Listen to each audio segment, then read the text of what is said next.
नमस्कार, अभिवादन। मैं दुर्गेंद्र चौहान। पाकिस्तान को सबक सिखाने के बाद भारत में उन देशों को भी भारत ने टारगेट पर लिया है जिन्होंने इस युद्ध में भारत के विरुद्ध काम किया है। चीन तो खुलकर पाकिस्तान के समर्थन में ही खड़ा है।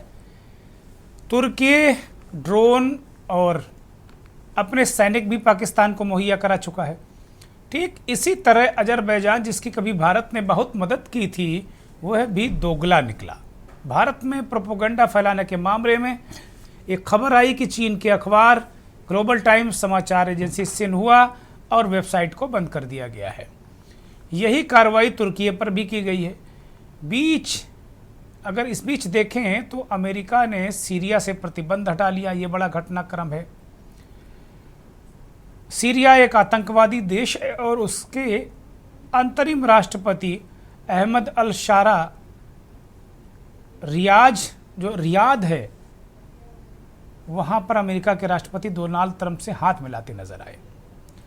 अमेरिका ने अल शारा को अंतर्राष्ट्रीय आतंकवादी घोषित करते हुए $10 बिलियन का इनाम रखा था। भारत पाकिस्तान के विरुद्ध संघर्ष में खुद ही डोनाल्ड ट्रंप ने एक बार भी अपने मुंह से आतंकवाद का जिक्र नहीं किया और आतंकवाद की मजम्मत नहीं की। अब सीरिया जैसे देश जहां से आतंकवाद प्रायोजित होता है, उससे हाथ मिलाकर क्या संदेश दिया जा रहा है? क्या ट्रंप आतंकवाद को फैलाने वाले सरगनाओं से परहेज नहीं करते? मंथन में आज इसी पर बात, पाकिस्तान के यार चीन और तुर्की पर वार।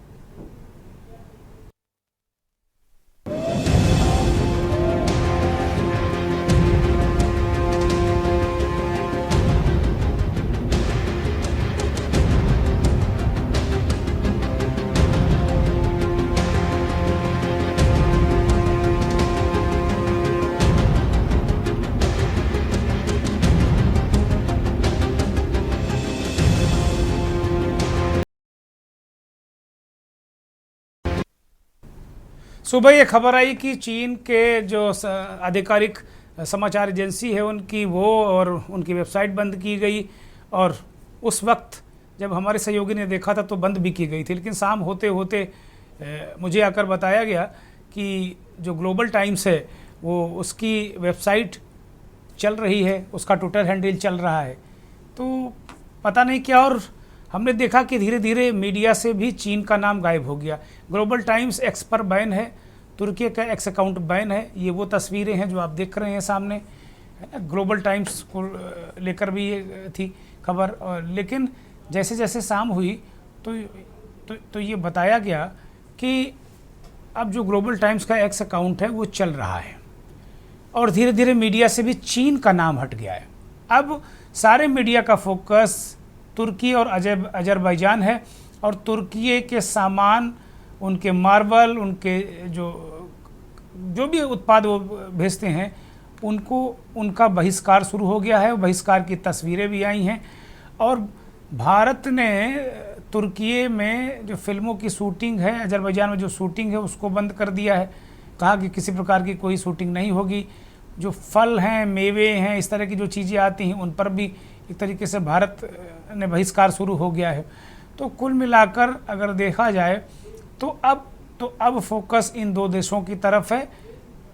लेकिन देश सर्वोपरि है और देश से बड़ी कोई चीज़ हो नहीं सकती। लेकिन हम एक सवाल जरूर आज उठाएंगे कि भारत पाकिस्तान के बीच जो जंग बंदी हुई, उनमें मूल वजह सबसे बड़ी आतंकवाद है। और अमेरिका अपने मुंह से एक शब्द आतंकवाद की मुखालफत में निकाल नहीं रहा। अलबत्ता वह आतंकवादियों के सबसे बड़ी पनाहगाह सीरिया पर प्रतिबंध हटा लेता है। आज जिस आतंकवादी अहमद अल शारा पर अमेरिका ने $10 बिलियन का इनाम घोषित किया था, उसी से राष्ट्रपति ट्रंप खुशी खुशी हाथ मिलाते नजर आए। और यही नहीं, अल शारा को एक आकर्षक, एक बहादुर व्यक्तित्व भी बताते नहीं थके। अल शारा का ताल्लुक आतंकवादी संगठन ISIS से था, और ये कहा जाता था कि ISIS की जो सीरिया की शाखा है उसका अल शारा हेड है। सीरिया में अपने अपने तरीके से उसने कई आतंकवादी संगठनों को भी खड़ा कर रखा है, और इन्हीं के दम पर उसने तत्कालीन सरकार का तख्ता पलट करके खुद कार्यकारी राष्ट्रपति बन बैठा।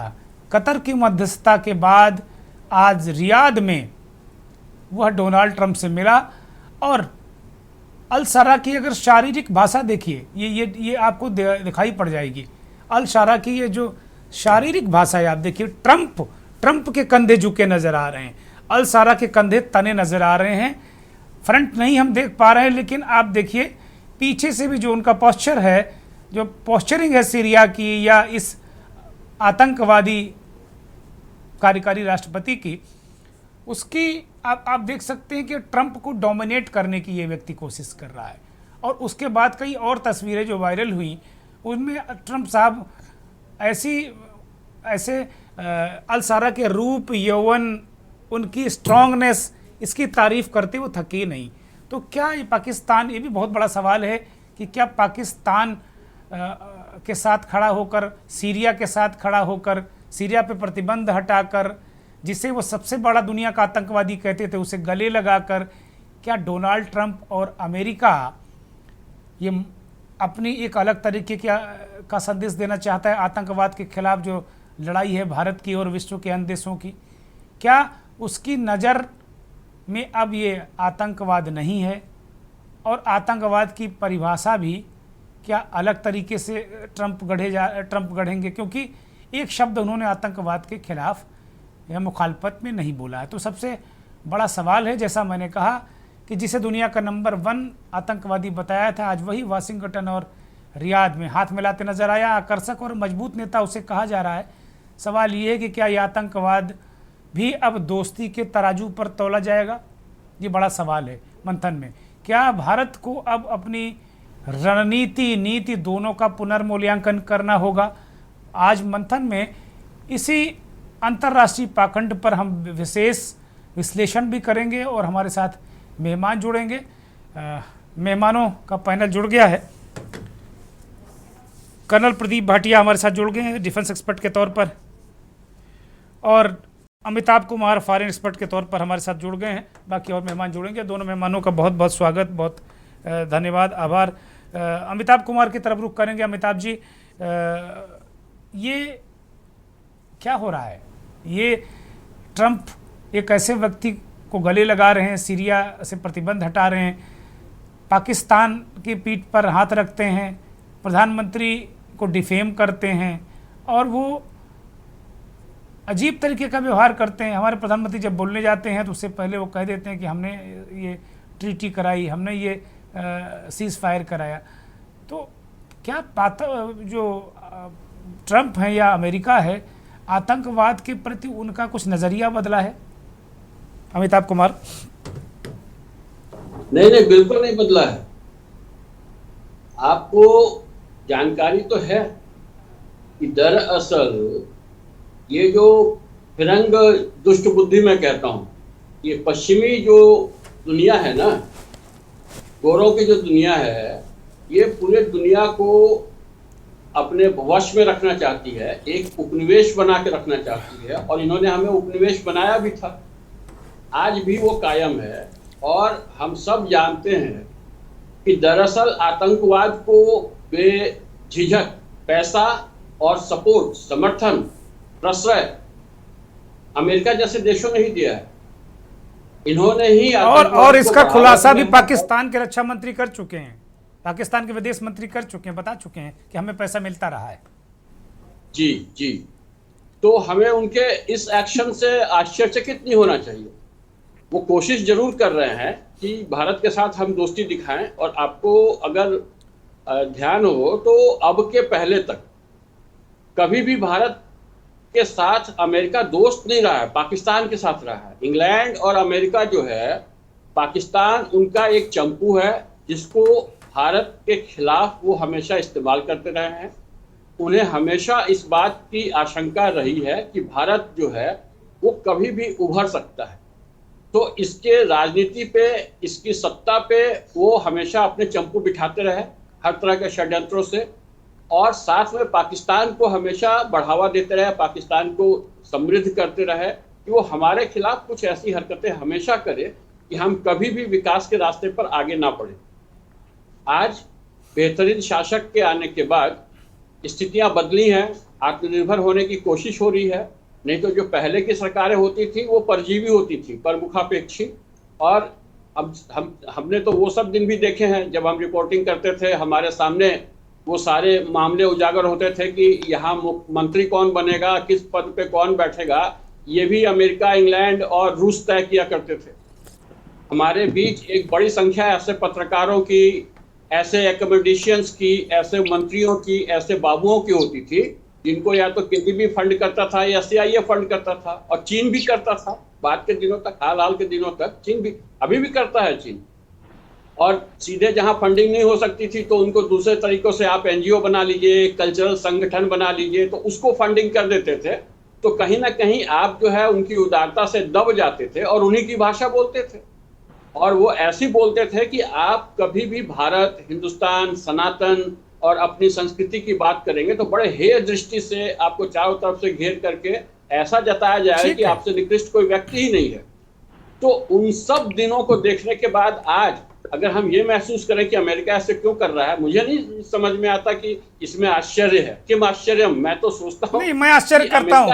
आप बहुत वरिष्ठ पत्रकार हैं, मुझे बहुत आश्चर्य होता है, क्योंकि आपने जो परिभाषा दी कि सबसे खराब गंदी सरकारों के बाद अब ये बहुत अच्छी सनातन प्रिय, देश का कल्याण करने वाली अद्भुत आसमानी सरकार इस धरती पर उतरी है, और उस सरकार ने किस तरीके से गले लगाया है ट्रंप को। मैं आऊँगा, मैं अपनी बात पूरी करूँगा, फिर आऊँगा आपके पास अमिताभ कुमार। और इस सरकार ने किस तरीके से ट्रंप को गले लगाया है, ये किसी से छिपा नहीं है।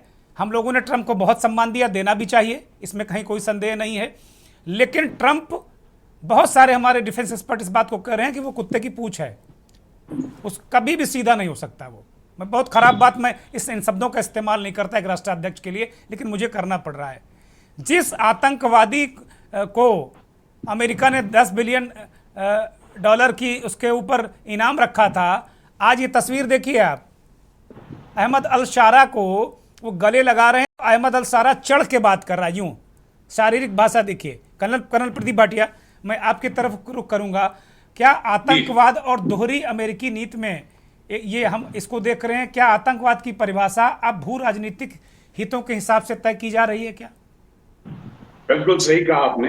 अहमद अल शारा के बारे में कुछ छोटा सा टिप्पणी करना चाहता हूं। ये जो आज कार्रवाई हुई ट्रंप के साथ, इसकी बुनियाद पिछले 4-5 महीने पहले रखी गई जी।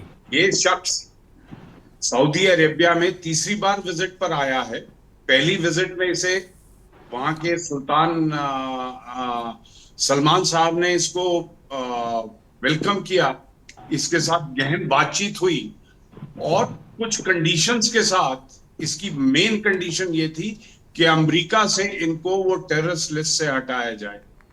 इन्होंने कुछ कॉम्प्रोमाइज किए और जो सऊदी अरेबिया को चाहिए उस पे बार्गेनिंग हुई। तो इस समय इंटरनेशनल स्थिति जो बनी हुई है, इसमें बहुत कुछ बार्गेन्स चल रहे हैं, खरीद बेच हो रही है। मैं एक सेकंड के लिए इंटरवीन कर रहा हूं कर्नल भाटिया। बार्गेन्स के साथ साथ में उपहार भी चल रहे हैं, जहाज भी उपहार में दिए जा रहे हैं, हीरे, नगीने और नीलम दिए जा रहे हैं, ये भी चल रहा है। तो इन सबको अगर हम ध्यान से देखें तो इसमें पर्सनल गेन्स और देश हित, अपना देश हित की बात हो रही है। इधर सऊदी अरेबिया को ऐलान कर दिया गया है कि कई बिलियन डॉलर्स की सैन्य सहायता मिलेगी। अहमद अल सरा को टेररिस्ट लिस्ट से मुक्त कर दिया गया है, वो सपोर्ट करेंगे सलमान साहब को। ट्रंप साहब अपने आप को एक पीस फुल नेता जग जाहिर करना चाहते हैं। कुछ दिन पहले ट्रंप ने बोला था मैं पोप बनना चाहता हूं, अब वो थोड़े दिनों में क्लेम करेंगे कि मुझे नोबेल पीस प्राइज दिया जाए, मैंने भारत पाकिस्तान के बीच न्यूक्लियर जंग रोक दिया। अरे ये वो व्यक्ति है जो कि बिल्कुल बड़ी बात नहीं है कर्नल भाटिया, बड़ी बात नहीं कि वो धक्का कर नहीं मिले और उल्टी करने के बाद उसे चाट भी जाता है। मुझे बोलना नहीं चाहिए, सबसे बड़ा देश का सबसे बड़ा राष्ट्रपति होने के नाते इसको थोड़ा सा अपनी जुबान पे कंट्रोल होना चाहिए। इसकी जुबान और इसकी जो एक्शंस हैं वो उस अहोदे को गरिमा नहीं देते। कर्नल भटिया, मैं तो अब जुबान पर जाता ही नहीं हूं। मैं तो आज रणनीतिक बात करने वाला हूं। आज मैं रणनीतिक बात करने वाला हूं कि क्या क्या डेवलपमेंट हो रहे हैं, क्या क्या विश्व में डेवलपमेंट हो रहे हैं, क्या क्या दक्षिण एशिया में डेवलपमेंट हो रहे हैं, और हमारी चुनौतियां क्या। तो जुबान तो छोड़ दीजिए, जुबान का तो अब वो गौन केस है। हम तो मान रहे हैं कि ट्रंप का मसला गौन केस है। जी जी, देखिए एक्शंस भी उसी प्रकार हो रहे हैं। उधर चाइना का ग्लोबल टाइम्स, टर्की का TRT वर्ल्ड लगे हुए हैं खुलेआम प्रोपेगेंडा करने इंडिया के खिलाफ, पाकिस्तान के साथ मिलके, नोइंग फुली वेल कि जो प्रोपेगेंडा ये कर रहे हैं वो डाइजेस्ट नहीं हो रहा है। लेकिन भारत में कुछ ऐसे हलके हैं जहां पर इसको कबूल किया जा रहा है और इसका इस्तेमाल करके फौज और सरकार के ऊपर आज कर्नल भटिया, आज ये खबर आई कि ग्लोबल टाइम्स और इन पर, इनके एक्स अकाउंट पर और इनके पेजेस पर प्रतिबंध लगाया गया। लेकिन शाम होते होते मुझे हमारे सहयोगी ने बताया कि नहीं, सुबह दोपहर तक उन्होंने देखा कि बैन था, लेकिन अब उनका जो एक्स हैंडल है वो चल रहा है। और जाहिर सी बात है कि अजरबैजान और तुर्की पर अभी भी प्रतिबंध कायम है। और मैंने देखा राष्ट्रीय मीडिया में भी, मैं अजय शुक्ला हमारे साथ, देश के जाने माने वरिष्ठ पत्रकार संपादक जुड़ गए हैं, और हयात उमर साहब भी बहुत ही वरिष्ठ पत्रकार और विश्लेषक हमारे साथ जुड़े हैं। दोनों मेहमानों का स्वागत। अजय शुक्ल, आज जैसा कि अभी मैं प्रदीप भाटिया से चर्चा कर रहा था कि इसको लेकर सुबह बहुत जोर शोर से नेशनल मीडिया में ढोल मंजीरे के साथ में नगाड़ा बजा के ये खबर आई कि बिल्कुल चीन को हमने बिल्कुल निशाने पर रख दिया है, और अजरबैजान और वो टर्की का सब कुछ सस्पेंड कर दिया है, और अकाउंट सस्पेंड कर दिए हैं, और सब बहुत सारे काम कर दिए। हमें भी अंदर से खबर देख कर लगा कि हाँ यार, वास्तव में बहुत बड़ी कुछ क्रांति हो गई। अच्छा लगा कि चलो ठीक है, और जो प्रोपोगंडा हो रहा था उसको कम से कम हमने रोकने की कोशिश की। और मुझे इस बात की सबसे बड़ी प्रसन्नता हुई कि हम लाल लाल आंखें चीन को दिखाने जा रहे हैं। हमें ऐसा लगा कि अब हम उसी ओर बढ़ रहे हैं। और एक ऑस्ट्रिया के एक सैन्य विशेषज्ञ के हवाले से अगर राहुल गांधी किसी विदेशी एजेंसी का हवाला दे दें तो ये कहा जाता है कि अरे विदेशियों पे हम देश को बेच रहे हैं। ऑस्ट्रिया के एक विदेशी एक्सपर्ट के हवाले से हाँ, टिम कूपर है उनका नाम। हाँ, तो उनके कूपर साहब के हवाले से कहा गया कि बिल्कुल अब भारत ने चीन को और टर्कियों के निशाने पर ले लिया, और 10 तारीख को ये हो गया था, 10 तारीख को वो हो गया था। अरे हमें किसी एक्सपर्ट की ज़रूरत है? हमारी सेना तो हमें खुद ही सही सही बातें बता रही है कि क्या हुआ है, तो हमें किसी एक्सपर्ट की कोई ज़रूरत नहीं। लेकिन सबसे बड़ी बात यह है कि अचानक जब शाम होते होते पूरी स्क्रीन से चीन का नाम ही गायब हो गया। अब इस वक्त आप देखेंगे तो किसी भी राष्ट्रीय मीडिया में चीन नहीं है, और उसका एक्स हैंडल भी खुल गया। एक तरफ ये घटनाक्रम है, और दूसरी तरफ घटनाक्रम है कि अल-सारा जो कुख्यात आतंकवादी IS का सीरिया का मुखिया, मतलब आप देखिए कि $10 अरब की उस पर इनाम, वो इनामी आतंकवादी जिसने अपने देश की सरकार को अपदस्थ करके खुद करके राष्ट्रपति बन गया। ऐसा क्या हो गया? सीरिया की इतनी जल्दी कैसे दूध का दूल्हा हो गया? दुनिया भर को सीरिया के आतंकवादी सताते हैं, भाड़े के आतंकवादी सीरिया भेजता है। अचानक ऐसा क्या डेवलपमेंट हो गया कि ट्रंप कह रहे हैं कि वो तो बहुत बड़ा स्ट्रांग मैन है, मुझे बहुत आकर्षित कर रहा है। ऐसा क्या हो गया उस आदमी में? अजय शुक्ल, देखिए, मैं समझता हूं कि ट्रंप धंधा करना जानते हैं। ट्रंप को की नीयत में धंधा है। और जो बात हमें याद आती है कि नरेंद्र मोदी ने भी बतौर प्रधानमंत्री भी कही थी कि गुजराती धंधा करना जानते हैं। तो 2 ही लोग धंधा करना जानते हैं, तीसरा देश दुनिया में कोई और है नहीं जो धंधा करना जानता है। ये इसलिए कह रहा हूं कि जब हम ये बात कर रहे हैं, किस हम परिप्रेक्ष्य में कर रहे हैं, उस घटना से हम ले। पहलगाम में 22 अप्रैल को एक घटना होती, उस वक्त भी नरेंद्र मोदी सऊदी गए हुए थे और वहां धंधे की बात ही हो रही थी। चलिए, अब मैं आता हूं कि वहां से वो लौट आते हैं, फिर क्या करते हैं नहीं करते हैं, इस पर बात नहीं करता। बात करूंगा कि जिन 5 आतंकियों के नाम आए, उनके नाम आप यदि देखिए, एक का नाम आसिफ फौजी, दूसरे का नाम सुलेमान शाह, तीसरे का नाम अबू तलहा, और इसके अलावा बिज बेहरा और आदिल। आप मुझे बताइए, इन 5 में से जो 3 पाकिस्तानी थे जी, और उन 3 पाकिस्तानियों में से किसी एक को क्या मारा गया, पकड़ा गया, क्या किया गया, कोई नाम आपको नहीं आएगा। इनमें एक ऐसा है जो तलहा है, वो एहसान, वो पुलवामा की भी घटना में था, लेकिन वो नहीं पकड़ा गया। पुलवामा आज नहीं हुआ था, 6 साल पहले हुआ। अब आ जाता हूं, दूसरा कुछ नाम है वो भी ले लीजिए। मौलाना मसूद अजहर, जिन्हें अटल बिहारी वाजपेयी की सरकार में अजीत डोभाल और जसवंत सिंह छोड़ के आए थे, उसी को कहा गया कि उसी ने सब कुछ कराया। क्या वो मारा गया, वो पकड़ा गया, उस पर कुछ हुआ? नहीं हुआ। वहां किस पे हुआ? उसका बहनोई जो संचालित करता था मदरसा, और उसके जो लोग थे, वहां पर हमला हुआ, वो लोग मारे गए, लेकिन असली आदमी बचा हुआ।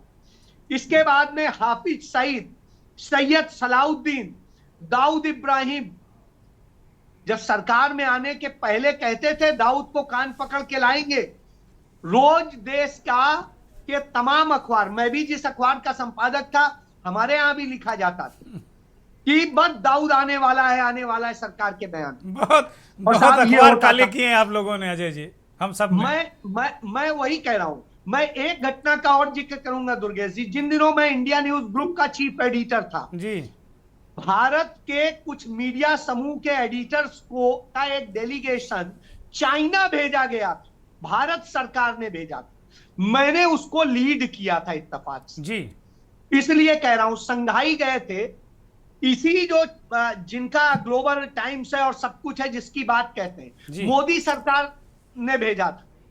और साहब वहां जाके हमें कहा गया था आप उनसे वो लीजिए कि प्रोफेशनलिज्म कैसे आता है। अब आप ये समझिए, भारत सरकार के खर्चे से हम एग्जीक्यूटिव क्लास में गए, 5 स्टार होटल्स में रहे, खूब घूमा, पूरा चाइना एंजॉय किया, और उनके साथ में कुछ मीटिंग्स करी, चले आए। साहब हमें उन्होंने क्या सिखाया मैं अब वो नहीं बताऊंगा, क्योंकि वो कॉन्फिडेंशियल था बहुत सारी चीजें, लेकिन इतना कहूंगा जो देश की सुरक्षा से अतिरिक्त है, वहां सिर्फ यह सिखाया गया कि कैसे आप सरकार जो कहती है उसी को आगे आपको प्रमोट करना है, उसी को बढ़ाना है और उसी के लिए करना है। सरकार जो कहे वही सच, बाकी सब झूठ। तो साहब इससे आप समझ लीजिए यह स्थिति होती है। चूंकि मैं उसे चेयर कर रहा था, तो रिपोर्ट मैंने ही सबमिट की है, भारत सरकार के पास मौजूद है। 2019 में सितंबर में मैंने रिपोर्ट दी है, सूचना प्रसारण मंत्रालय से आरटीआई में मांग लीजिए, यदि वो दे दे तो अच्छा है। इसके अलावा आपको याद होगा भारतीय जनता पार्टी का एक जो मेंबर्स का एक डेलीगेशन गया था, जिसमें चंडीगढ़ के भी उस समय भाजपा के प्रेसिडेंट थे संजय टंडन जी, जो गवर्नर थे छत्तीसगढ़ के, जब उनका निधन हुआ तो उनके बेटे, उनके father in law chief justice of India रहे MM पुंछी, उनके नेतृत्व में गया था, और उसने ट्रेनिंग ली थी कि कैसे आपको भाजपा के लोगों को ट्रेनिंग दी गई, और भाजपा के देश के तमाम सारे लोग गए थे। तो इससे आप समझ लीजिए। अब आता हूं, कहां गए अजय जी, कहां गए? चीन? हाँ, चाइना। अच्छा, मैं नाम लेके इसीलिए बता जी, इसीलिए बता दे रहा हूं कौन लीड कर रहा था जी, संजय टंडन जी। अच्छा, अब आजकल राष्ट्रीय कार्यकारिणी के वो है और हिमाचल के प्रभारी है जी। इसके अलावा आपको बता दूं कि इसके साथ साथ आज ही की बात, अडानी का समझौता हो जाता है चाइनीज कंपनी के साथ कि जो इंटरनेशनल एयरपोर्ट है, जो इंपॉर्टेंट है, जहां विदेशियों को कोई हक नहीं मिल सकता, इसलिए अडानी के थ्रू उनको एंट्री मिलती है, और वो सारे प्रीमियर लॉन्च वही संभालेंगे, उसके अलावा वहां की तमाम दूसरी चीजें संभालेंगे। तीसरी बात बताता हूं कि वहीं कतर में जाकर के अंबानी को बुलाया गया है, अंबानी के साथ में सौदे हो रहे हैं, और वो क्या आएंगे अभी उसका पूरा मेरे पास अपडेट नहीं है, तो इसलिए मैं बता रहा हूं। तो साहब इस देश के जो लोग मरे उनके लिए कुछ करने का कोई विचार नहीं, विचार सिर्फ इसका है कि इसको कैसे नैरेटिव बनाया जाए, इसकी बात कोई नहीं कर रहा है। खंडन भी हमारे भारत सरकार या प्रधानमंत्री नहीं कर रहे हैं। वहां के प्रधानमंत्री ने पाकिस्तान के अपने यहां ऑफिशियल जो राष्ट्र के नाम संदेश दिया, उसमें खुद को विजयी घोषित किया और 10 मई की डेट को उन्होंने हमारे कारगिल विजय दिवस की तरह से मनाने का फैसला कर लिया, ऐलान कर दिया। हमारे यहां उसको कंडम नहीं किया जा रहा है, हमें तकलीफ इसकी है। हमारे प्रधानमंत्री को इसको कहना चाहिए ये झूठ बोल रहा है, ये मक्कारी कर रहा है, ये गलत बोल रहा है, लेकिन न प्रधानमंत्री ने कहा न विदेश मंत्री ने कहा, बाकी क्या कहेंगे। नहीं, तो यह स्थिति है, हम सूत्रों के हवाले से सारी जो सफाई वो सूत्रों के हवाले से आ रही है। अजय शुक्ल, सारी सफाई सूत्रों के हवाले से आ रही है। गजब है। मैंने तो भाई आप भी बहुत वरिष्ठ हैं और मुझे भी बहुत वक्त हो गया काम करते हुए। सारी सफाई अब सूत्रों के हवाले से आ रही है कि सफाई भी अब सूत्रों के हवाले से आएगी। अद्भुत है। आप देख सकते हैं पत्रकारिता का स्तर कहां पहुंच गया है। मुझे एक ब्रेक पर जाना है।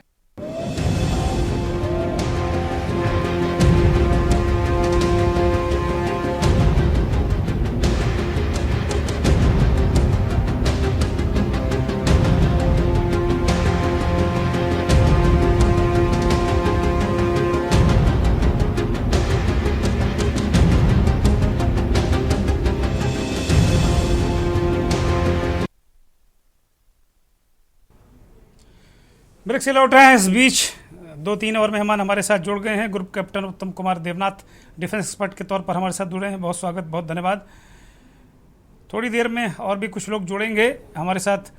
फॉरेन एक्सपर्ट के तौर पर मोहम्मद अमीन साहब जुड़े हुए हैं, उनका भी बहुत स्वागत, बहुत धन्यवाद, आभार। और सीधे रुख हयात उमर साहब का करेंगे। हयात उमर साहब, जो कुछ अमेरिका कर रहा है वह अमेरिका की रणनीतिक मजबूरी है या अवसरवाद है, या फिर क्या ये माना जाए कि अमेरिका अब स्टेट फ्रेंडली टेररिज्म को एक तरीके से मान्यता दे रहा है, वैधता दे रहा है, और ये भारत के लिए भी एक बड़ा खतरा है? हयात। सभी पैनलिस्टों को नमस्कार। जी नमस्कार। अमेरिका क्या कर रहा है, इस चर्चा से ज्यादा महत्वपूर्ण है कि हमारी सरकार की, अमेरिका की सरकार, अमेरिका के राष्ट्रपति और वहां की रूलिंग पार्टी अपने हितों के लिए अपनी नीतियों के हिसाब से अपने फैसले ले रहे हैं। और हम किसके हित के लिए फैसले ले रहे हैं, ये हमारे लिए ज्यादा। आज क्या हमें इस बात को समझना नहीं चाहिए कि भारत पाक की जो हालिया युद्ध हुआ है उसमें विश्व में कौन किसकी तरफ खड़ा था? हमने मान भी लिया कि पाकिस्तान सीज फायर के लिए आतुर था, परेशान था कि सीज फायर हो जाए। जी स्वीकार कर लेते हैं, पाकिस्तान का नुकसान हो तो सीज फायर हो जाए। सीज फायर से लाभ किसको हुआ, हमको हुआ या पाकिस्तान को? अगर सीज फायर से लाभ पाकिस्तान को हुआ तो जिन लोगों ने भी सीज फायर किया या जिन लोगों ने सीज फायर करवाया वो हमारे दोस्त हैं कि हमारे दुश्मन? एक बात, जिन हथियारों से हमारे ऊपर वार किए गए वो किन देशों के थे? तो हमने उसमें एक 6 देश चिन्हित कर लिया। चीन, बेटा सॉरी, एक 6 देश चिन्हित कर लिया। तुर्की। क्या हमने चीन को चिन्हित किया है? क्या हमने अमेरिका को चिन्हित किया है? देखो तो वहां से स्विच ऑन किया है कि नहीं?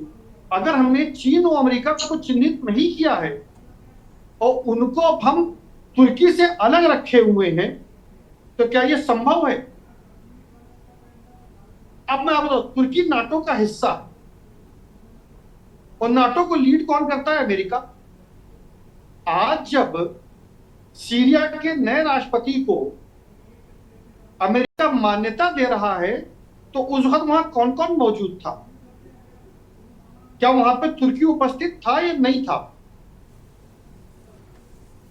क्या तुर्की के समर्थन से सीरिया में तख्ता पलट हुआ है कि नहीं हुआ है? जिस आतंकवादी पर $10 मिलियन का इनाम था, उसको इनाम, उसके पीछे इनाम हटवाने में तुर्की का कोई हाथ है या नहीं है? सीरिया के में तख्ता पलट करने के पीछे कौन लोग थे, कौन ताकतें थी, और वो ताकतें आज कहां पे हैं, किसके साथ हैं? अमेरिका क्या कर रहा है? अमेरिका आतंकवाद को समर्थन दे रहा है, आतंकवाद को से लड़ रहा है। ये बहुत बेमानी की प्रश्न है। दरअसल आतंकवाद का पूरा प्रश्न ही, आतंकवाद की जो परिभाषा है, सबकी, हर देश की अपनी अपनी सुविधाजनक परिभाषा है। अगर उत्तरी कोरिया अमेरिका के लिए एक आतंकी देश है, तो वही उत्तरी कोरिया चीन और रूस के लिए क्या है? अगर तालिबान हमारे लिए आतंकी थे, तो आज तालिबान का हाई कमीशन अमेरिका बॉम्बे में क्यों खुला हुआ है? हम कब पहचानेंगे कि हमारा दोस्त कौन है, जो हमारे हर सुख दुख में, हर सर्दी गर्मी में खड़ा रहता है? वो मौका देख के पाला नहीं बदलता है। इस बात की हमें पहचान होने में अभी कितना समय लगेगा? कोई बता पाएगा कि हमने इस पूरे 8 दिन के युद्ध में, 8 दिन, जो मैं 8 दिन इसलिए मान लेता हूं कि पहलगाम हादसे के बाद, जो उसके बाद शेलिंग शुरू होने से लेकर के और 2 अटैक के बाद में सीज फायर तक, या मान लीजिए 5 दिन का जो मुख्य युद्ध रहा, में हमें क्या हासिल हुआ? क्या हमने वो लक्ष्य पा लिए जिसको लेकर के हमने पाक ऑक्युपाइड कश्मीर में हमला किया था? टेरर कैंप हमने खत्म किए थे। अगर वो टेरर कैंप खत्म हो गए, तो क्या इस बात की गारंटी ली जा सकती है कि अब आगे कोई हमारे कश्मीर में आतंकी कार्रवाई नहीं होगी? ठीक बात है, कोई हमला नहीं होगा। सबसे बड़ी बात यही है कि चीन को हम कोई खतरा मानते ही नहीं है। हम जबकि जान रहे हैं कि पाकिस्तान की इतनी हिम्मत हो ही नहीं सकती है, ना पाकिस्तान की इतनी कुव्वत है, ना इतनी ताकत है। और जब हमारा युद्ध निर्णायक स्थिति में था, जब हम 4 दिन भी और अगर युद्ध कर लेते, तो पीओके तो हमारा होता ही होता, और पाकिस्तान वाकई में घुटने पर होता, तब हमको सीजफायर करने, हमने सीजफायर कोशिश कर दिया। और ये घोषणा हमने नहीं करी। हम दावे चाहे जो करें, ये घोषणा हमसे पहले अमेरिका ने करी। ठीक है। और कल जब प्रधानमंत्री का भाषण पूरे देश में 8 बजे प्रसारित हो रहा था, उससे ठीक एक आधा घंटा पहले अमेरिकी राष्ट्रपति का भाषण सभी चैनलों पर चलाया गया, अंतरराष्ट्रीय मीडिया में। तो हमारी स्ट्रेटजी कौन सी है? सैन्य स्ट्रेटजी क्या है? प्रोपेगेंडा की स्ट्रेटजी क्या है? हमारी डिफेंस की स्ट्रेटजी क्या है? क्या इसमें कहीं कोई क्लैरिटी दिखती है? क्या हमने एक बार भी अमेरिकी राजदूत को तलब करके कहा कि ये हम लगातार कह रहे हैं, वो आप लगातार क्यों हमसे अलग भाषा बोल रहे हैं? ठीक है। हम ये जानते हैं क्या अमेरिका सबसे बड़ा हथियारों का सबसे बड़ा सौदागर है और पाकिस्तान उसका सबसे बड़ा क्लाइंट है? ठीक हम है, नहीं जानते क्या? ठीक है। क्या आज रशिया ने हमको S-400 दिया है, तो क्या हम ये गारंटी ले सकते हैं कल को अमेरिका उनको जो है बराक नहीं देगा या फिर आयरन डोम नहीं देगा? ठीक है, ठीक है, ठीक है, ठीक है। हाथ में मैं लौटता हूँ आपके पास। हमारे साथ ग्रुप कैप्टन उत्तम कुमार देवनाथ साहब भी डिफेंस एक्सपर्ट के तौर पर जुड़े हुए हैं। देवनाथ साहब, एक तो जो हयात उमर ने सवाल उठाया कि क्या जो लक्ष्य हमें प्राप्त करना था, अजय शुक्ल ने भी उन आतंकवादियों के नाम भी बताए। अगर बेहतर होता कि जो ये संधि हुई, इस शर्त पर ये युद्ध विराम होता कि भाई वो जो 5 हैं उनको पकड़कर हमें दो, या कुछ हम स्ट्रैटेजिक रूप से और सारी चीज़ें करते। आप एक डिफेंस एक्सपर्ट के तौर पर हमारे दर्शकों को बताइए, पूरी ईमानदारी के साथ में, जाहिर सी बात आप बताएंगे, आप लोग फौजी हैं, कि क्या जिस लक्ष्य के लिए हमने कार्रवाई की वो लक्ष्य हमें मिल गया? देवनाथ सर। योगेंद्र जी, देखिए, मैं फौजी हूँ, फौजी के हिसाब से बात करूंगा जी। फौज में एक नियम है कि युद्ध शुरू करना राजनीतिक लीडरशिप का, पॉलिटिकल लीडरशिप का काम है। और पॉलिटिकल लीडरशिप जब युद्ध चालू होती है तो फौज को बताती है कि युद्ध शुरू करो, लेकिन तब पॉलिटिकल लीडरशिप एक एम बता देती है कि इस युद्ध को शुरू करने का एम क्या है, लक्ष्य क्या है। जी। तो शुरुआती दौर में जब ये युद्ध चालू हुआ तो हमारा लक्ष्य क्या था, पाकिस्तान से, क्योंकि पूरे देश में एक पॉपुलर सेंटिमेंट था बदला लेना पहलगाम का। जी। दूसरा हमारा एम क्या था कि पाकिस्तान को एक पाठ पढ़ाना ताकि वो भविष्य में इस तरह का दुस्साहस ना करे भारत में, जैसे उसने पहलगाम में आतंकवादी कामों को अंजाम देने की दिया। तो डिटरेंस अंग्रेजी में शब्द होता है डिटरेंस। तो जब हमने इन दोनों लक्ष्यों को हासिल कर लिया तो होता यह है कि युद्ध का इस्तेमाल फिर से वापस पॉलिटिकल लीडरशिप के हाथ में चली जाती है, ब्यूरोक्रेट्स के हाथ में चली जाती है। तो ब्यूरोक्रेट्स के हाथ में क्यों जाती है? क्योंकि जब आपने अपना शुरुआती दौर में जो selection and maintenance of M था वो हासिल कर लिया, तो अब ब्यूरोक्रेट्स और पॉलिटिशियन जो हैं, यानी कूटनीतिक के जो हैं, वो तय करते हैं कि इस युद्ध का समापन किस तरह से किया जाए। अभी जैसे हम बोल रहे हैं कि ऑपरेशन सिंदूर को हमने पॉज किया है, खत्म नहीं किया है। तो अब बातचीत होगी, सारी बातचीत कुछ पर्दे के सामने होगी, कुछ बातचीत पर्दे के पीछे होगी। फिलहाल पिछले 48 घंटे से पूरा जोर इस पर है कि सीज फायर वॉल्यूशन ना हो जाए। अभी तक बातचीत और शर्तों को मनवाना पाकिस्तान से हम उस स्टेज तक प्रोग्रेस नहीं किए हैं। देखिए, बातचीत कब होगी? शांति वार्ता नहीं, लेकिन बातचीत कब शुरू होगी? बातचीत तब शुरू होगी, जाहिर बात है, जब एक बार हम पाकिस्तान के साथ ये तय कर लेंगे, उनको भरोसा देंगे कि ऑपरेशन सिंदूर अब कॉल ऑफ हो गया है, बंद हो गया है। जैसे हम बोलते हैं कि युद्ध की ललकार अगर पाकिस्तान के साथ चलती रहेगी तो फिर वो बातचीत का माहौल नहीं होता। कोई किसी भी देश के दो विदेश मंत्रालय, जाहिर बात है ये बातचीत ना तो फौज करेगी ना मिनिस्ट्री ऑफ डिफेंस करेगी, ये बातचीत विदेश मंत्रालय करेगी। और विदेश मंत्रालय इस बातचीत को पाकिस्तान का विदेश मंत्रालय उस बातचीत को तब तक नहीं शुरुआत करेगा जब तक कि उनके सिर से हम सिंदूर 2 का डर ना हटा लें। ये एक नॉर्मल डिप्लोमेसी की बात है, इसमें भावनाओं का या संवेदनाओं के लिए कोई स्थान नहीं है। तो अभी अगर ये सीज फायर 3-4-5 दिन तक ऐसे अच्छी तरह से चलता रहा तो दोनों तरफ के जो विदेश मंत्री हैं, विदेश सचिव हैं, वो आपस में बातचीत करेंगे। और देखिए, आस्ते आस्ते ये कैसे बदलता है मैं बताता हूं। जैसे हम अभी हैं उस स्टेज पे जहां DGMO to DGMO talk level हो रही है। 5-6 दिन के अंदर ही आप देखेंगे कि स्टेबिलिटी आ जाएगी, स्थिरता आ जाएगी, सीजफायर का वॉल्यूशन नहीं होगा, तब ये एनएसए टू एनएसए के टॉक में बदल जाएगा।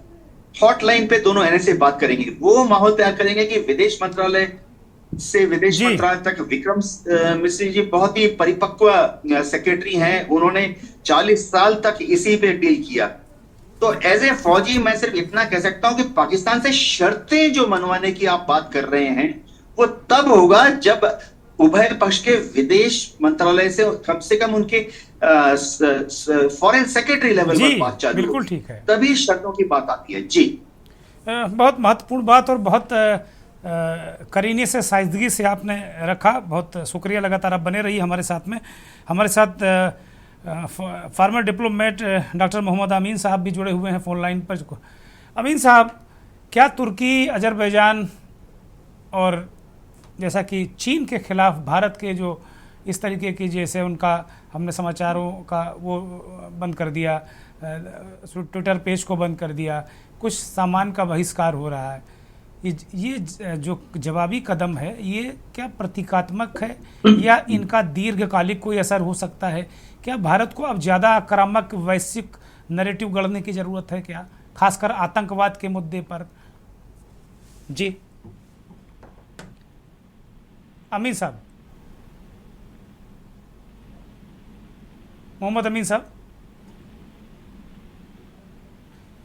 शायद संपर्क कट चुका है। ये सवाल हम कर्नल भाटिया की तरफ टॉस करते हैं। कर्नल भाटिया जी, देखिए, जो हमने प्रतिबंधों की बात की है उसमें पूरा देश शामिल हुआ है। बहुत अलग अलग जगहों से आवाजें निकली हैं, जैसे जयपुर के मार्बल डीलर्स जो हैं उन्होंने बोला है तुर्की से कोई भी मार्बल नहीं लाया जाएगा।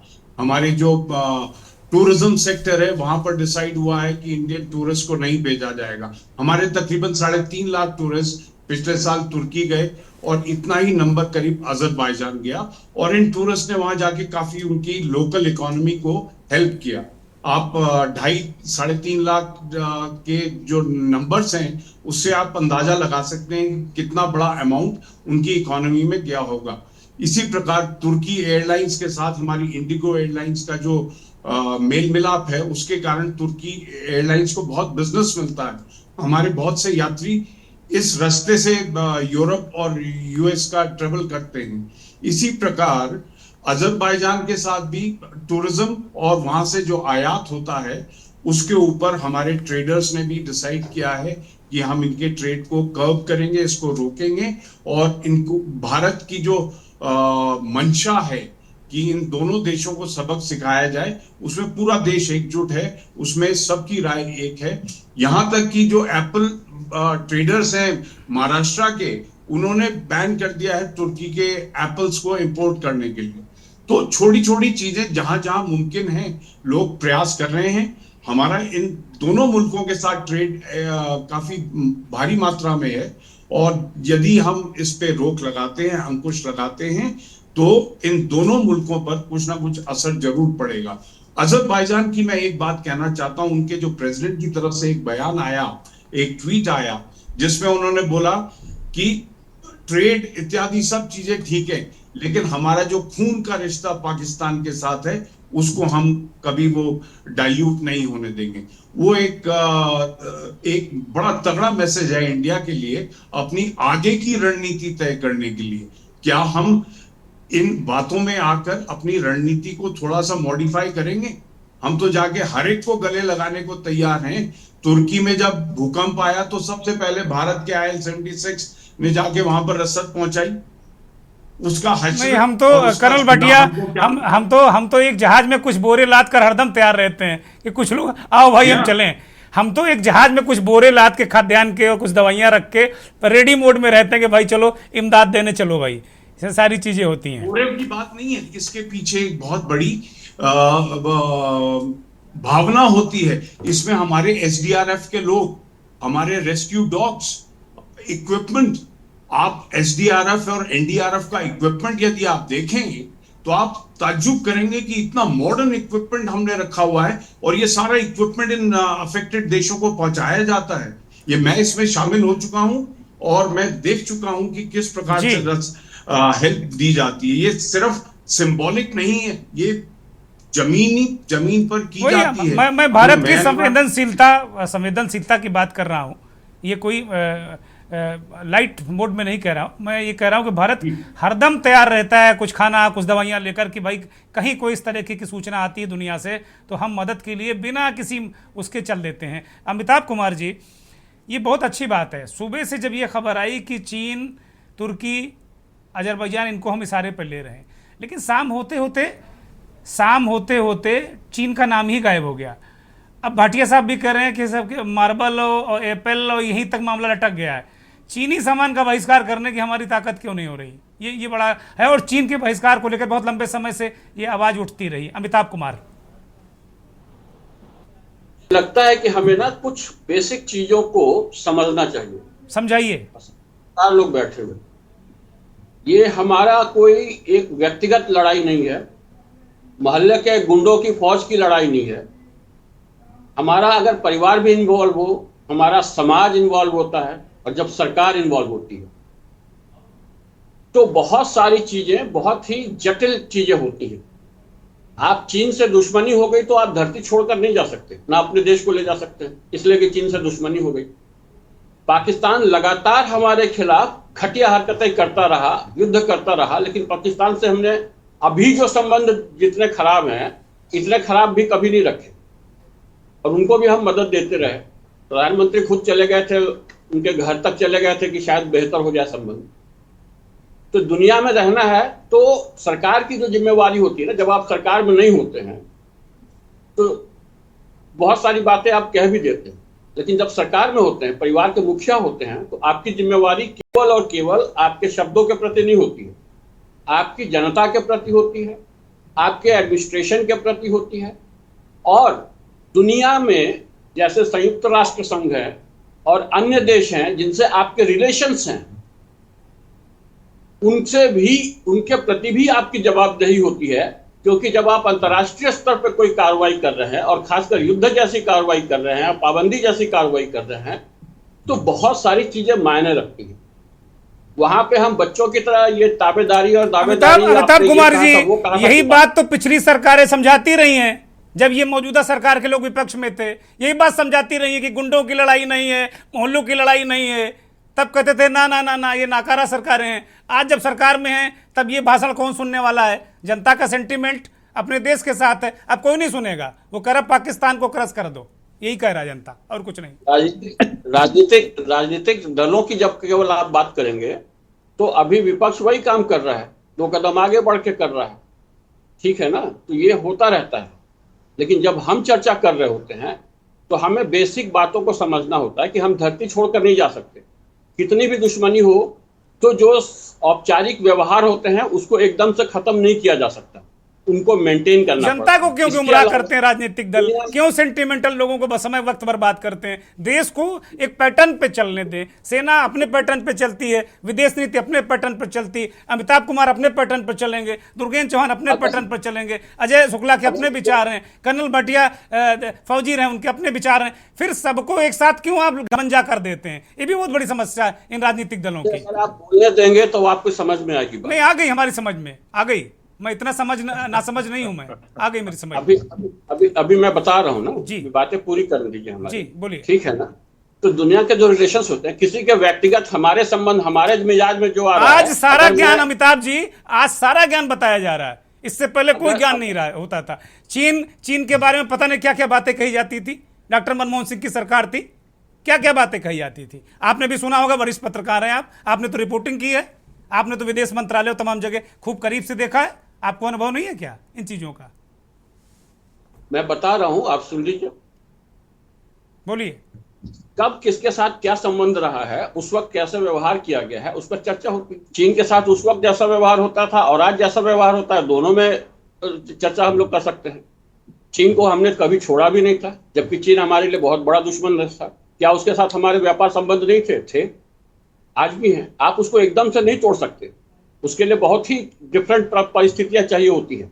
कब परिस्थितियां बनाएंगे? जब आप सरकार परिवार के मुखिया जब हो रहे होते हैं, नया भारत है अमिताभ कुमार, ये नया भारत है, ये नया भारत है। पर कौन सी परिस्थितियां आएंगी? आकाश से कोई आकाश गंगाएं नीचे आ जाएंगी? अब कौन सी परिस्थितियां आएंगी भाई? नया भारत है ये। हम घुसकर मारते हैं, हम घुसकर मारते हैं, नया भारत है। अब कौन सा इंतजार हम करेंगे? सुन लीजिए, आप हमारी बात सुनने के लिए बुलाया ना आपने हमें। हमने सुन लिया। बता देता हूं क्या अंतर आया है। हमने सुन लिया। आज हम चीन के साथ, चीन के धमकी पे तुरंत पीछे कदम नहीं हटा लेते।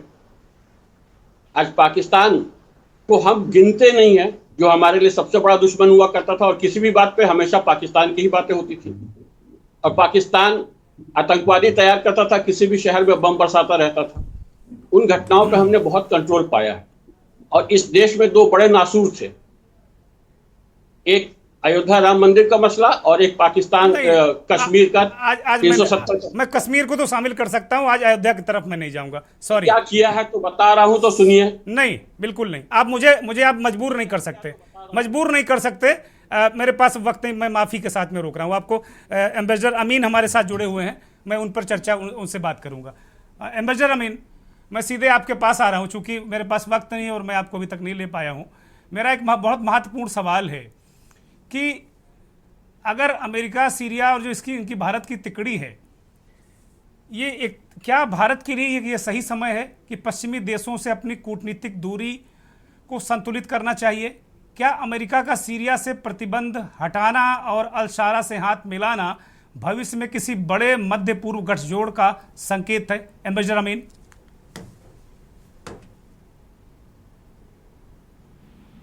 एम्बेसडर अमीन, सुन रहे हैं आप मुझे? कोई बात नहीं, अमीन साहब नहीं हमारे साथ में। अजय शुक्ल, ये सवाल आपसे मैं करता हूं जल्दी से। देखिए, निश्चित रूप से हमारे लिए घातक है। हम अभी जब बात कर रहे थे तो चीन से ही नहीं, तुर्किया के भी उससे जो TRT वर्ल्ड है उससे भी हटा लिया गया है प्रतिबंध, वो भी प्रतिबंध हट गया, यानी 5 घंटे के भीतर दोनों में यू टर्न लिया भारत सरकार। पहली बात तो ये बताना चाह रहा हूं, ये भारत सरकार ने नहीं लिया यू टर्न, ये यू टर्न ट्विटर के जो ट्विटर ने नहीं लगाया था, ट्विटर ने भारत सरकार के निर्देश पर लगाया था और भारत सरकार के ही निर्देश पर उसने वापस लिया है। तो प्रतिबंध तो सरकार ही लगवा रही है। आप कैसे श्योर है कि भारत सरकार अगर ट्विटर विदेशी प्रोपेगेंडा को हवा दे रहा है तो ट्विटर में प्रतिबंध लगाएंगे पूरे। तो वही नहीं, जो अभी हमने कहा कि भाई पाकिस्तान के 16 चैनल हमने बंद कर दिए, तो सरकार ने ही बंद किए। मैं यही कह रहा हूं जी बंद कर सकते हैं। जी जी जी अजय सुन, मेरे पास अब 1 मिनट है, प्लीज जल्दी से। अमिताभ कुमार आऊंगा आपके पास। अमिताभ कुमार आता हूं। मतलब है जिस तरह से सीरिया को लेके हो या किसी भी मसले को लेके हो, हमने देख लिया है कि भारत की विदेश नीति इस वक्त में फेल साबित हुई है। जब हमें सबसे ज्यादा जरूरत थी, एक कंट्री, सिंगल कंट्री हमारे साथ नहीं खड़ा हुआ, और स्थिति ये थी कि किसी कंट्री ने, हमारी सेना ने डट के मुकाबला किया, अपने बूते किया, हमें किसी ने साथ नहीं दिया। यह हमारे लिए सबसे बड़ी दुर्भाग्यपूर्ण है। हमारी डिप्लोमेटिक नीति फेल हुई है। यह हमारे लिए सोचने का विषय है, चिंतन करने। ठीक है, अमिताभ कुमार रिस्पॉन्ड करिए। अमिताभ कुमार जल्दी से, अमिताभ कुमार रिस्पॉन्ड करिए जल्दी से, बहुत जल्दी। मुझे बहुत अफसोस है और मुझे लगता है पहली बार ऐसा मौका था कि जब रूस, अमेरिका, जापान, ऑस्ट्रेलिया तक के देश जो हैं वो सब हमारे साथ खड़े थे पाकिस्तान के खिलाफ कार्रवाई में। उस बात में ऐसा कहना कि कोई साथ में नहीं था, मुझे बहुत आश्चर्य है।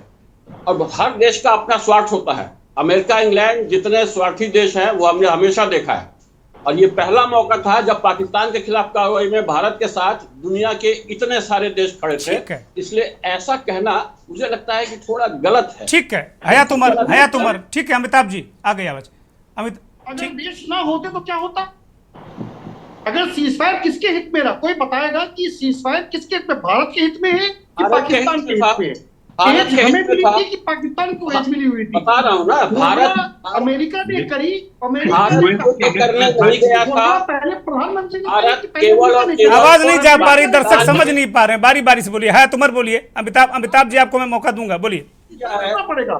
भारत ने अचीव किया है, पाकिस्तान को जमीन पे लाया है। कोई अचीव नहीं किया है। भारत ने सिर्फ खोया है। यही गलत बात। भारत में नहीं गया था। आप बार बार ये बताने की कोशिश कर रहे हैं भारत पाकिस्तान के आतंकी अड्डों को ध्वस्त करने के साथ आया था और वो किया। ठीक है, प्लीज अब प्लीज शांत हो जाइए, तीनों लोग शांत हो जाइए, मेरा अनुरोध है। बहुत ही वरिष्ठ हैं तीनों, अजय जी, अमिताभ जी, हयात जी, आप तीनों बहुत वरिष्ठ हैं। प्लीज जमीन सुंघाई, प्लीज। और उसके बाद अपने हिसाब से अभी भी तय किया है कि जब हम कहेंगे तब खत्म होगा ये ऑपरेशन। ये ऑपरेशन का युद्ध नहीं, आप इसको युद्ध बताने की कोशिश कर रहे हैं, ये बहुत गलत है। जब युद्ध में जाना होता है तो बहुत बड़ी तैयारियां होती हैं। अमिताभ जी, सारी प्रेस कॉन्फ्रेंस में युद्ध कहा गया है, इसे विदेश सचिव ने युद्ध कहा है। क्या बात करते हैं, अभी कंफ्यूज है सारे लोग। युद्ध शब्द का इस्तेमाल सारी प्रेस कॉन्फ्रेंस में हुआ, आपने सुना होगा। आप तो बहुत सीनियर व्यक्ति हैं। अब इसमें कोई अफसोस उनको करिए ना जिन्होंने घोषणा की, हम लोग क्यों अफसोस करेंगे? आप ये बताने की कोशिश कर रहे हैं कि हमारी सेना ने कुछ नहीं किया है। अब सेना को मत लाइए बीच में, सेना को बीच में मत लाइए ना। यही नैरेटिव दिक्कत कर रहा। अभी यही बवाल हो गया। मध्य प्रदेश के मंत्री ने कर्नल सोफिया को आतंकवादी की बहन कह दिया। सेना को बीच मत लाइए। तीनों मेहमानों को मैं रोक रहा हूं। अमिताभ जी, अजय जी, प्लीज रुकिए। आप दोनों लोग रुक जाइए। अमिताभ जी रुक जाइए। अमिताभ जी, कि आपके पास तर्क नहीं है। अमिताभ जी रुक जाइए, मैं अलग से बहस करा दूंगा। अमिताभ जी और अजय जी, आपकी अलग से बहस करा दूंगा। मेरे पास वक्त नहीं है। दोनों डिफेंस के लोग जुड़े हुए हैं। एक रणनीतिक सवाल मैं रणनीतिक सवाल लूंगा ग्रुप कैप्टन देवनाथ से। देवनाथ जी, मैं बहुत स्पेसिफिक जवाब चाहता हूं आपसे।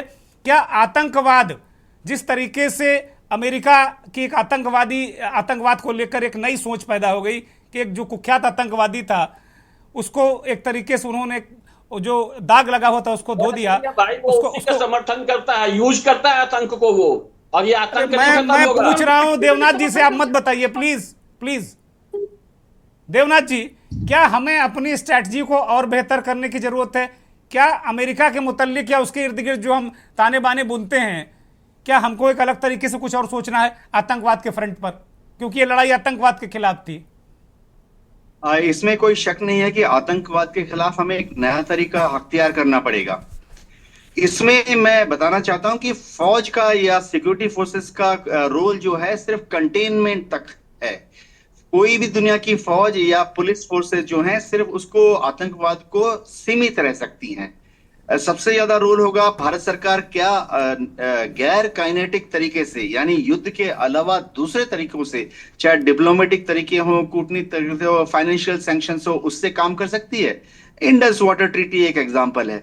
लेकिन सबसे बड़ी बात है, दुनिया में आतंकवाद जिन जिन मुल्कों ने ठीक से टैकल किया है, मत जाना यार, दुनिया में जिन जिन देशों ने आतंकवाद को ठीक से टैकल किया है उनकी इंटेलिजेंस एजेंसीज बहुत अच्छी थी। तो हमें अपनी इंटेलिजेंस एजेंसीज को थोड़ा और ताकत देना पड़ेगा, बल देना पड़ेगा और ज्यादा रिसोर्सेज देने पड़ेंगे। Thank you. कर्नल भाटिया, अंतिम टिप्पणी इस कार्यक्रम की। जी, आतंकवाद की हालात ये है कि यूएन आज तक आतंकवाद की एक डेफिनेशन नहीं दे पाया। एक देश का आतंकवादी दूसरे देश का फ्रीडम फाइटर माना जाता है। तो इसमें एक विडंबना है पूरे विश्व के अंदर, कौन आतंकवादी और कौन फ्रीडम फाइटर। अमेरिका ने जब साथ दिया टेररिस्ट का रशिया के खिलाफ, उसका खामियाजा 9/11 में भुगतना पड़ा।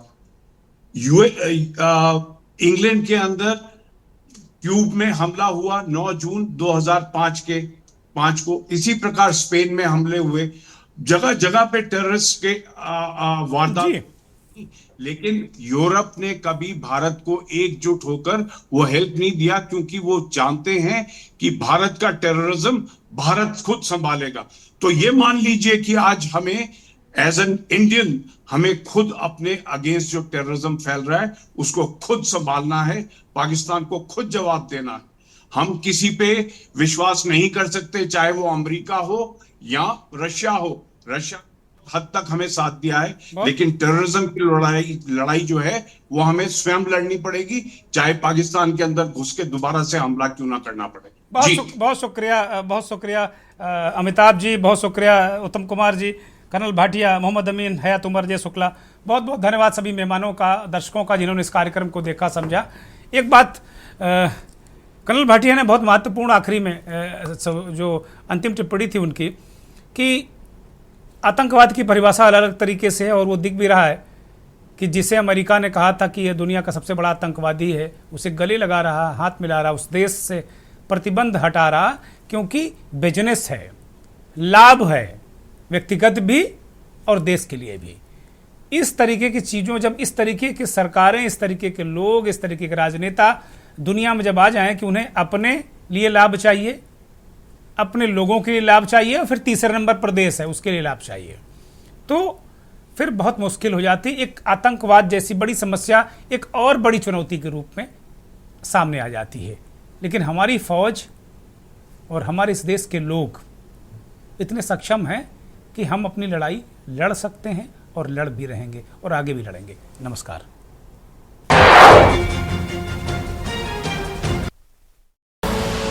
आप देख रहे हैं के न्यूज़, खबरों का सारथी।